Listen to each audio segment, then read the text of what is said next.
time. Come on, y'all, let's roll. And now, Tempo and the Times, the podcast that examines the collision of news, popular culture, and technology. With your hosts, Bob Gaddy and Scott Reminger. Welcome, everybody, to Tempo and the Times. It's our podcast, and it's a special day for us because former Governor Jim Florio of New Jersey is making his debut as guest host. That's something we plan to do every other week, and it's a great thing for us. We're honored to have Jim with us. Jim Florio is the former New Jersey governor and congressman, and he's now practicing law. Thank you very much. I'm pleased to be working with you at such a moment. Welcome, Governor. Well, our guest today is Kris Ohleth. Kris is a 15-year veteran in offshore wind energy. I didn't know offshore wind energy was around long enough for somebody to be a 15-year veteran. But anyway, she's been named to lead the Special Initiative on Offshore Wind. Now, that's a leading policy group that provides expertise and analysis and information sharing and strategic partnership support for key offshore wind stakeholders. We'll be talking about the importance of wind energy and what we can look forward to. It should be an interesting and informative conversation, I think, especially since President Biden has just announced that his administration is making offshore wind a key energy priority. Before Kris was named to her post, she was senior manager of stakeholder engagement at Ørsted, a leading wind energy company with offices in New Jersey. Welcome. It's great to have you, and I'm very interested in this topic. An exciting time in offshore wind, most definitely. And I appreciate, Bob, your comment about 15 years, because still to this day, my mother pretty much asks me every week, hey, have you guys built a wind farm yet? And my answer is still no every time. But I think we're really coming to an inflection point in the US where we will be catching up with our neighbors across the pond who commissioned their first offshore wind farm in 1991. So that's 30 years ago. And we have a lot of catching up to do. Kris is very modest. The fact of the matter is she knows as much about policy in this area as anybody I've ever met. And she's very good at what she does. And I really enjoy the approach that she takes to these, getting people engaged in the whole process, feeling very strongly about the fact of having that citizen engagement in going forward is very important. And they say that nothing is powerful as an idea whose time has come. This concept of offshore wind, clean energy, climate change sensitivity is an idea whose time has come. So tell us a little bit, if you would, about this organization that you've just gone with recently. Yes, absolutely. Well, the Special Initiative on Offshore Wind is an independent policy group, and our expertise is providing analysis and other services to policymakers. And maybe the best way to describe this is by example. For example, when we were formed in 2013, the state of New York came to the Special Initiative and said, we really need to understand what the cost of offshore wind will be for our ratepayers. Because one thing that was really sensitive about a decade ago was the fact that offshore wind was over market cost. And what would the impacts be to ratepayers was a very important topic. Now, fast forward 10 years, that's no longer a big concern. We've seen costs come down. But the state of New York essentially had no one to turn to and say, how do we find out what the cost of offshore wind will be? And so the Special Initiative was born. We worked with the state of New York and their energy policy group and delivered independent analysis on exactly what the cost of offshore wind would be and various interventions the state could enact that would in fact bring the cost of offshore wind down. They employed many of the policy recommendations that we put forth based on research of procurement mechanisms in Europe and other places in the world. And in fact, ended up with some of the lowest cost bids for their offshore wind projects in the country. So that's just an example of how we get engaged. We don't have a membership. We are philanthropically funded. So this way we're not beholden to anyone to say that we need to have a certain answer that's right or wrong, or, really serving any of those membership bodies. So I think that sets us apart as an independent body that can do good analysis and good policy. You're following on this theme of an idea whose time has come. It seems like public policy matters are shaping up to facilitate the development of offshore wind. For example, in New Jersey, Governor Murphy succeeded his predecessor, who was not particularly enthusiastic about weaning us off of fossil fuels. At the Washington level, clearly the Biden administration is much more inclined to be supportive of this. Again, the previous administration was fossil fuel oriented. So you're in the right place at the right time. And that's a good approach and a good place to be. How does it compare to solar? How does it compare to any other kind of alternative energy in terms of cost per kilowatt? And is it something that we want to see as a part of a broad solution that includes a bunch of other alternative energy? Or just give us a little background on the whole concept and why it's worth even testing, really, honestly. Yeah, good point, Scott. And there is quite a bit of land-based wind in the U.S. States like Texas, Oklahoma, California, they have large expanses where land-based wind can be built. And I appreciate that your listeners are a national audience, but the governor and I are coming from New Jersey, the Mid-Atlantic region, where there are not other opportunities for essentially large-scale renewables, because we don't have the big land masses where you would need to build land-based wind farm. Yeah, and then from the solar perspective, we just don't have that strong a resource. If we were further south, we actually would. I mean, not that we haven't done great solar development in and around New Jersey, but in terms of thinking about a full transition, offshore wind really needs to be part of that energy supply mix, because otherwise we just can't get to a large enough scale to start weaning off of the fossil fuels. Do you think that part of maybe the issue is that this does need to be contextualized? So like if I live in Kansas, an offshore wind farm might not make sense, obviously, but no regional energy production based from alternative means based on the natural resources and the land ability. Is that sort of an overarching idea that the alternative energy community has embraced? Yeah, absolutely. I think it's about working towards your strengths, right? So if you have a lot of access to solar resource, then absolutely harvest that and use it as your clean energy source. In and around the Mid-Atlantic and Northeast part of the country, our biggest asset is absolutely offshore wind. The resource is there. There's a gently sloping continental shelf off our coast that allows technology that is current to be deployed relatively inexpensively. We have a demand in the coastal cities. Most of the people in the world live near oceans. They live near the coast. And so there's a huge demand in coastal areas.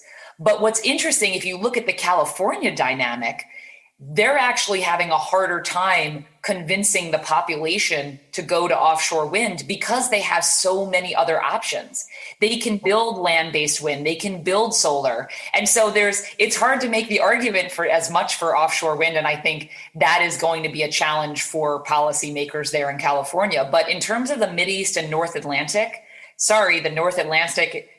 the Mid-Atlantic and the Northeast, there is not a lot of other opportunity for large-scale renewable. I mean, another factor is the fact of the cost-benefit analysis, avoiding some of the problems that fossil fuel bring.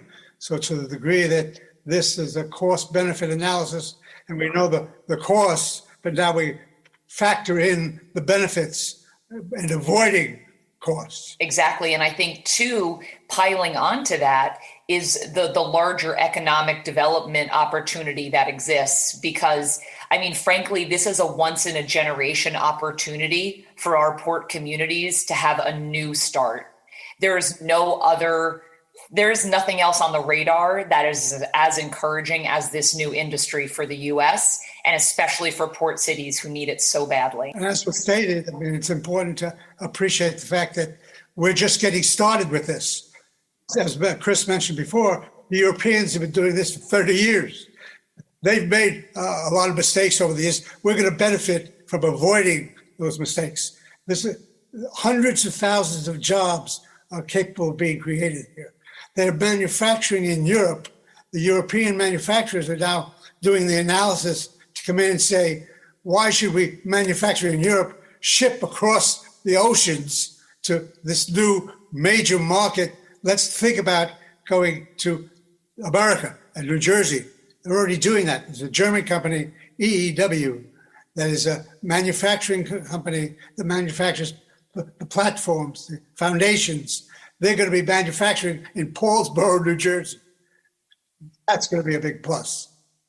Kris, the White House says that the administration's plan would generate 30 gigawatts of offshore wind power by the end of this decade, which is enough to power more than 10 million homes and cut 78 million metric tons of carbon dioxide emissions. What has to happen for that actually to become a reality? Well, there are quite a few things, Bob. It's certainly an ambitious target. I don't think it's as ambitious as a moonshot, for example, but there is decided work that needs to go in over these now it's essentially just about 8 years until the end of this decade, once we consider that, we are, moving well into 2022 by the time these initiatives really get underway. But really, there needs to be capacity building at the federal level for the processing of these permit applications. All of these wind farms will be built in federal waters. That is anything outside of 3 nautical miles off the coast. And so the jurisdiction is with the federal government for these very large permitting processes that are governed by the National Environmental Policy Act. Our federal regulator for offshore wind is in the Department of Interior. There's a renewable energy office in that department that, frankly, over the past 4 years has been under-resourced for reasons you might surmise. And now not only that, but they're being asked to do a tremendous amount more work. So capacity needs to be added at the federal level if permits are going to get processed and we're going to get these things on the right trajectory. Something that at the Special Initiative on Offshore Wind I'm very passionate about is helping the users of the ocean understand that offshore wind is a priority and something that needs to be incorporated into the ocean scheme. The governor mentioned earlier, really my background in stakeholder engagement and community engagement. The biggest hurdle right now is the fact that the fishing community, some people who are concerned about right whale, marine mammal migrations, coastal communities who don't want a transmission cable down their road once the offshore wind makes landfall. It is these stakeholders that are causing the biggest delay of these projects because the technology we know, the procurements are underway, the financing is solid. It is the stakeholder issues that are going to hold us up. And so at the Special Initiative, we are beginning to advance a project that will kind of think about this national imperative and the 30 gigawatts by 2030 and how we work that into what's already happening in the ocean. Typically, how far offshore are these installations? Is there a standard for it, or? They're quite far offshore, Scott. The closest project in the United States now is 15 miles from shore. But you said earlier that it has to be at least 3 miles offshore in federal waters, right? That's right. 3 miles is the start of federal waters. However, between, there are tug and tow lanes that are close to shore that need to be adhered to. Frankly, coastal communities don't want to see the turbines right off the shore. So, the federal regulators have always had lease areas that are a little further off. And then the developers lease those areas for 25 or 30 years and put the installations there. So there are areas already under lease? Yes, there are areas already under leased, quite a few. I believe it's, somewhere between 14 and 17 lease areas that are currently let. So that box is checked. The developers through an auction process, have acquired the leases. They are ready to build once they get permitted. So these are companies like Ørsted then? The Biden administration has just announced a new area between New York and New Jersey.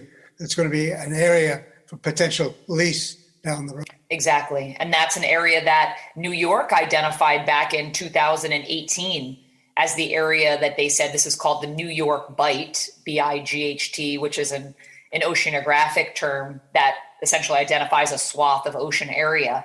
So this New York Bight area, which is between New York and New Jersey, will hopefully be auctioned off soon to developers like Ørsted, like Shell, like Equinor. These are huge energy giants that mean business. So when you said that the stakeholders are the issue, you're talking about the fishing industry, the tourism industry, what else? No, there are quite a few ocean users there, really spanning, those coastal community concerns. So it's the people who living along the coastline. It's the U.S. Coast Guard and the merchant marine community who are concerned about impacts to shipping corridors. There's actually really a very long list of activities that are happening in the ocean already. So all that has to be cleared up before the permitting can take place, and that has to precede any construction of wind farms. Well, it doesn't have to be cleared up, Bob, but it would make sense for there to be more equanimity and understanding among these ocean users, because if it's not, we end up with legal challenges. And there's a famed offshore wind project called the Cape Wind Project. This was proposed in 2005 or so. This is back before there were even federal regulations for offshore wind. And so this project was proposed and, essentially died the death of 1,000 cuts. Lawsuit after lawsuit from various stakeholders suing federal agencies against their permits, saying, oh, FAA, you should not have issued a permit for Cape Wind because the blades are actually higher than you said, and they're a danger to aviation. And then once that lawsuit was settled, another one was bought by the fishing community and another, and it essentially just died. And so this is so important that we get the users to understand this is a national priority. Offshore wind has a right to use the ocean just like the other stakeholders do. I think it's important, though, to appreciate the fact that this has been in operation in Europe for this long period of time. They've come to an accommodation. This is regarded as a mature industry that is functioning very well. And they have fishermen there. They have tourist people there as well. So these things can be dealt with. Has there been any attempt to sort of pick an example of a project from somewhere else in Europe that is, or somewhere else around the globe that has been successful and that has, fit in with the community as you were describing? Absolutely, Scott. I think that there's a kind of a variety of issues that come up, though. For example, those who are concerned about marine mammal or, other type of species who use the ocean, they say, well, you don't have the same species in Europe as we have here in the US, so it's not a corollary. Or the fishermen will say, our fish are too smart. They won't go in a wind farm. There's always an argument from the stakeholders saying that. And it's true, right? It's not a one-to-one. But as the governor said, I think we have a strong indication that wind farms can coexist with other ocean users. Sure. And I think really from my experience in other areas in DC, the attempts to persuade the American public that the reason we should do it is because someone in Europe has done it sometimes actually go work the other way. There's no way around any of this by just doing it in international waters. Am I right about that? You're correct, Scott. And actually, the U.S. has an extension of those waters out to 200 miles. That's called our exclusive economic zone, or EEZ. And so anything in the 200 miles would be in jurisdiction. And then, within 3 miles, there's a whole new layer of dynamic, because now we're in the state waters, and now the cable is crossing through state waters, and so the state gets the bite at the apple, and that's a whole nother milieu and matrix of permits that are needed. The developers need to work on those, and then it makes landfall in a municipality, and then the local city government doesn't want it, or they want their pound of flesh from the developer in order to make it work. So there's a lot of layers here. So when you're dealing with these local governments, I presume you're raising the benefits of all the jobs that would be created, and I would presume they're pretty good paying jobs, right? Absolutely. I mean, there's even, all the way down to the more blue collar, traditionally, trade jobs with the unions. Tons of great paying jobs, all the way up to my very amazing, well-paying job, for example. And you don't even have to take a boat out of the ocean and weld it together.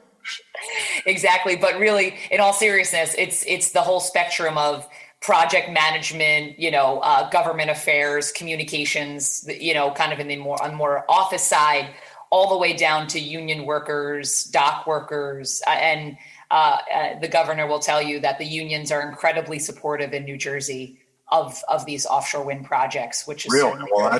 That's certainly helpful. I was going to ask you, you've described the benefits and you've described the considerable challenges. Tell us how your organization is going to. Do you have a comprehensive plan, public relations, government affairs, outreach to try and do this? How are you going to go about it from here? Well, our approach at the Special Initiative is generally one that's more under the radar than some of the traditional approaches.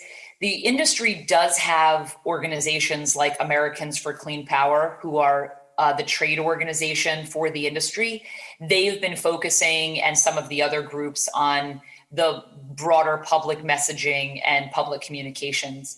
It's more of our goal to influence the influencers, so to speak. So our strategies are targeted at high levels in the administration, federal regulators, decision makers with other users. Well, it's important to appreciate the fact that you can't solve a problem if you don't understand the problem. So what I see the organization is doing, providing the information so that people can make their minds up on the basis of real facts. You are in Washington, right? The other factor that's working on our behalf for those of us who support clean energy is the fact of climate change. As the general public becomes engaged, as they are, in this whole concern, clean energy and wind in particular is a really very helpful factor in framing people's view as to how this is something that should be done. Absolutely, Governor. And the idea that coastal communities themselves are the ones on the front lines, they're dealing with the biggest brunt right now of, coastal flooding and inundation and storm surges, sunny day flooding. This is happening. It doesn't even need to be raining out for Norfolk or Atlantic City or parts of Staten Island to be underwater routinely. I mean, how can we have a country that functions like that? Where's the infrastructure that supports transitioning? And I think that's what this administration is really thinking big about in Washington. It's, the big projects. It's not just let's build more pumps in Atlantic City to pump the roads clean. We're fighting a losing battle if we're not thinking about it on a systems level. Does the climate change and the rising ocean level and the seemingly increased number of weather events that look to be related to climate change, is that going to impact the idea of going out into the ocean and building these? Are people afraid that they're going to be underwater in 25 years or anything like that? Or no, it's not a concern. They're actually kind of engineered for fluctuating sea levels. Kind of understanding what projections are. The entire system is engineered for that. My question to you, Kris, is: have you ever been on on a windmill out in the middle of the ocean? And if so, do you have any interesting stories to tell us? I don't have any interesting stories, but yes, I have been to many a turbine in the ocean, and they are as beautiful as you can imagine. In fact, if you get a chance to visit the Rhode Island and Block Island, that is where there are 5 turbines. They're in state waters, so they're 2.9 miles by design, just off the coast of Block Island, Rhode Island. And if you take the ferry to Block Island, you'll go right past them and you'll see how majestic and how quiet and powerful they really are. I don't have any fun stories. I don't have any stories either, but I've actually been on a turbine. I went to Denmark and was on a turbine. Again, as Kris mentioned, very peaceful, quiet, not noisy, not a problem at all. So, I mean, I think there's tourism in Denmark, boats going out, going through the turbines. So people are very sensitive to that sort of thing. The Autobot Society in Denmark is very supportive. The birds are not stupid. They know. That should be your slogan. The governor just gave it to you for free. You should charge them for that, Governor. This is very intriguing for me to be involved at the very beginning. It's always satisfying to be associated with something that is really important, and this is an important initiative. Environmentally, economically, environmentally, clean energy results in clean air, clean water, avoiding problems. So this is a significant event. Right, and the governor mentions the support of environmental groups in Europe. We see the same in the U.S. I think, I want to make sure that even though I'm talking a bit about the challenges, by and large, the public are very supportive of offshore wind. Poll after poll shows even people who can see the wind farms off the coast are up to 80-something% supportive of offshore wind. We see that over and over. And the numbers are only increasing over time as climate change becomes more of a factor. And not only that, but after a wind farm is built, public perception and public acceptance generally trends upward even from there, because then they realize that if they had a fear about impact of tourism, it doesn't bear out. They become part of the landscape. They become something to appreciate. And so here in the US, there are, in fact, quite a bit of support publicly, but also from environmental groups like New Jersey Audubon, like National Wildlife Federation, NRDC. They want to see them sited properly and proper mitigations used, of course. But by and large, they get that climate is the biggest threat to the environment by far. It's interesting to share a story with you about Atlantic City. I had a casino manager tell me that they have 3 or 4 turbines on land in Atlantic City.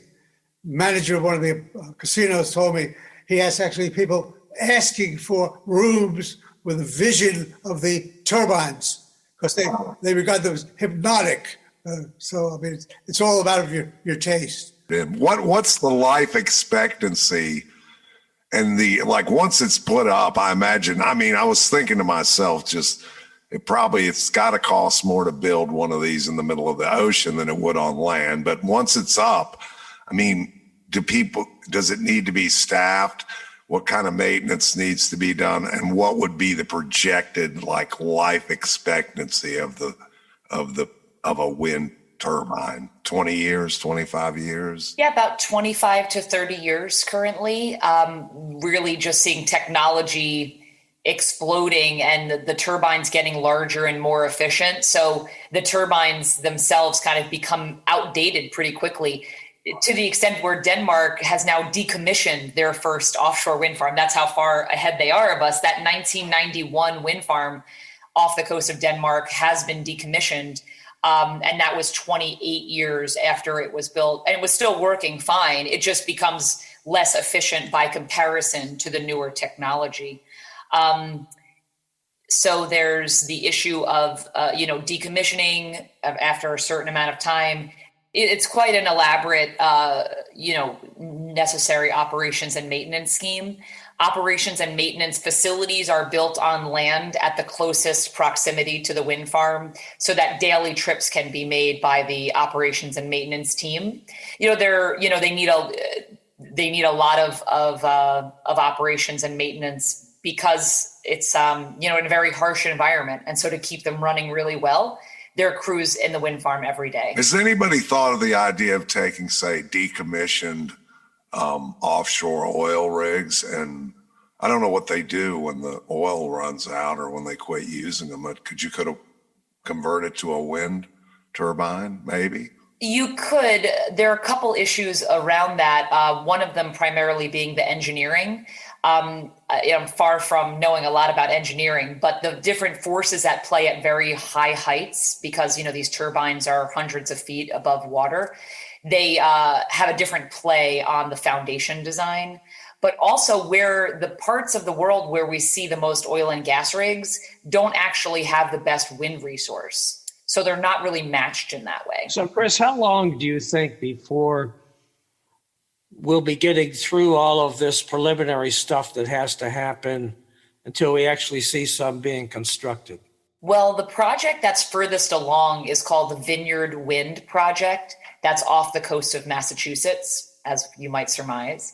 And that's an 800 megawatt project that's furthest along in that part of the announcement from the Biden administration on March 29th was, talking about the acceleration and the streamlining of permitting.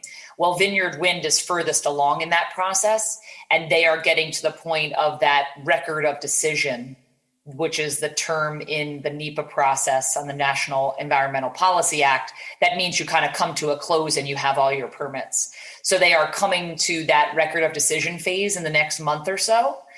That will close. We will see, what potential lawsuits may come out of that record of decision from the federal regulators. And then, Vineyard Wind says that they can start constructing in the next 2 years based on that timeline.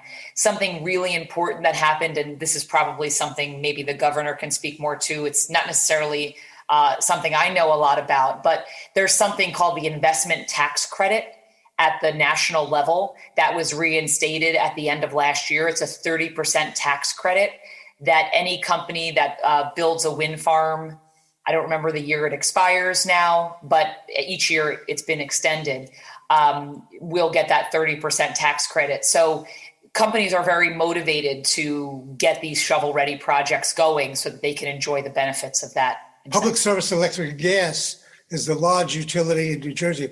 They are now a stakeholder. They've actually purchased an interest in the project that Ørsted is putting forward in New Jersey.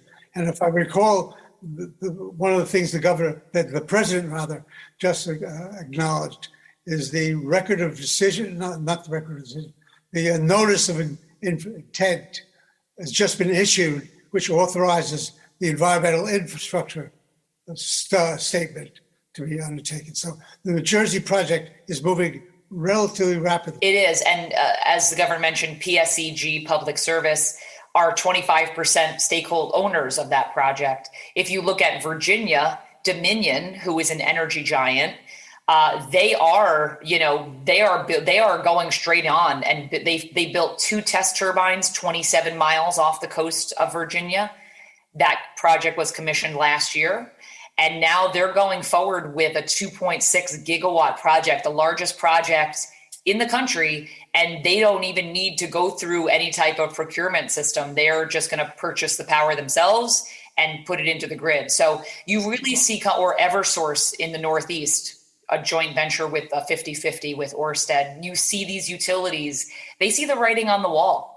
And they see that they are not going to be able to operate fossil fuel power plants much longer. Yeah, once the permits are issued, how long does it typically take to erect one? I mean, I'm sure it varies depending on how many turbines you're putting up, but is there a couple of years, a year or two? Well, there's a construction season, Scott, that's important to understand because of the marine environment. Typically, that construction season is April to October. So that limits the ability of, how fast you can build them because half of the year you're on the shore side because of weather.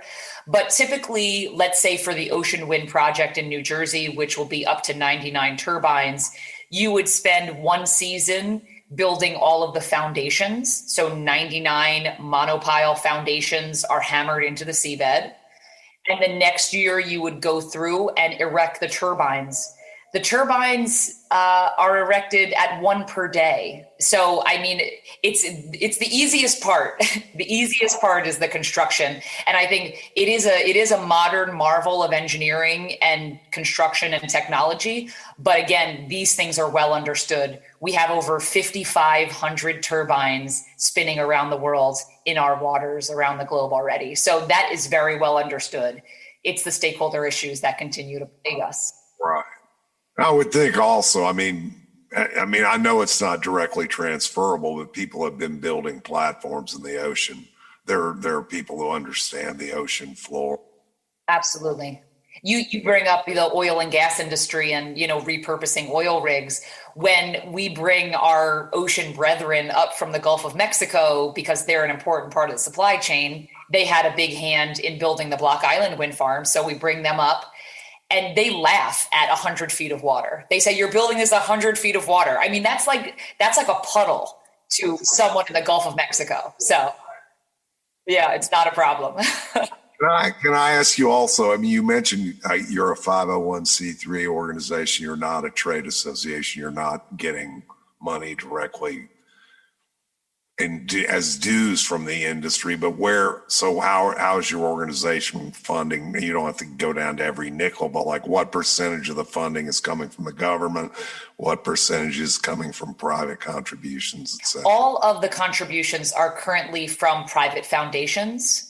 So we're not receiving any government funding at this time, even when we're commissioned to do a study. We are, use the foundation funding, and we're excited because more and more foundations are understanding the pressing issues around climate and how offshore wind is essentially in some parts of the country the only solution we have. And so it really needs to move forward. Tell us a little about transmission. The whole idea of the coastal opportunities are obvious. How far in economically can you take transmission to have offshore wind energy generating benefits in the middle of the country? Well, where we are in New Jersey, we're part of this larger grid network that's called PJM. And so to the extent that we can, filter these electrons into the PJM grid by delivering into the New Jersey service territory, we can see benefits far and wide through our grid system. And that's really true of the variety of grids in the US. So it's really benefiting, more than just coastal communities, Governor, as I think you're intimating. It has deep benefits. Do you think that part of maybe the issue is that this does need to be contextualized? So if I live in Kansas, an offshore wind farm might not make sense, obviously. But no regional energy production based from alternative means based on the natural resources and the land ability. Is that sort of an overarching idea that the alternative energy community has embraced? Exactly. And you want to be a net energy exporter.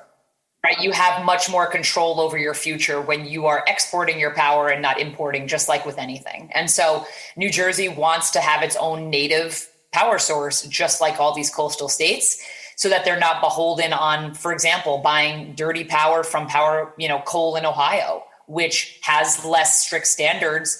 But we breathe the air that blows from Ohio in New Jersey, right? So we have a strong interest in cleaning the air and getting the economic development benefits from the local projects. The idea that a rising tide carries all ships is not a new one, but it's sort of been difficult to get across in some areas. Do you see that as kind of the main problem here? In other words, we've talked about why it does benefit everyone, but how do you translate that? How do you make someone understand that in that's not really, it's not in my backyard. Everybody's worried about tons of stuff today. There's more stuff to worry about than ever.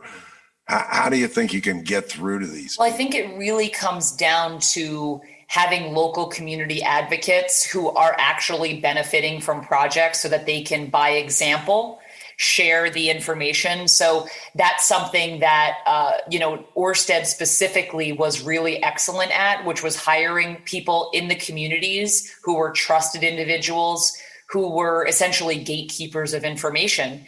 They were already a trusted resource. And then, the community could trust in them and that information, because really on its merits, we see offshore wind winning. As you look at all the different categories, we don't need to inflate or, have any, make anything up. It really just on its merits is a really powerful technology. It seems to me that programs such as this are absolutely essential in dealing with the real problem, which is the misinformation.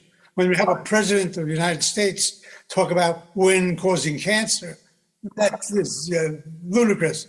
But somebody's got to refute it. It's so ludicrous. It's almost impossible to refute, honestly. How could you believe that wind causes cancer? Hey, Kris, could you close this up with a comment about what you hope for, what you expect, what you think the benefit of all this is? Well, really, Bob, it's threefold. It's the benefit to the energy system, it's the benefit to the environment, and it's the benefit to the economy.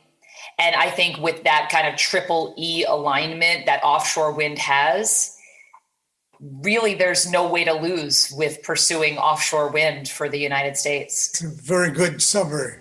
Thanks, Kris. Thanks, Bob. Thanks, Governor Florio. For Tempo and the Times, this is Scott Ramager. We'll see you next week.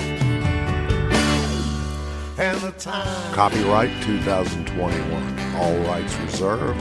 Visit us at tempoandthetimes.com.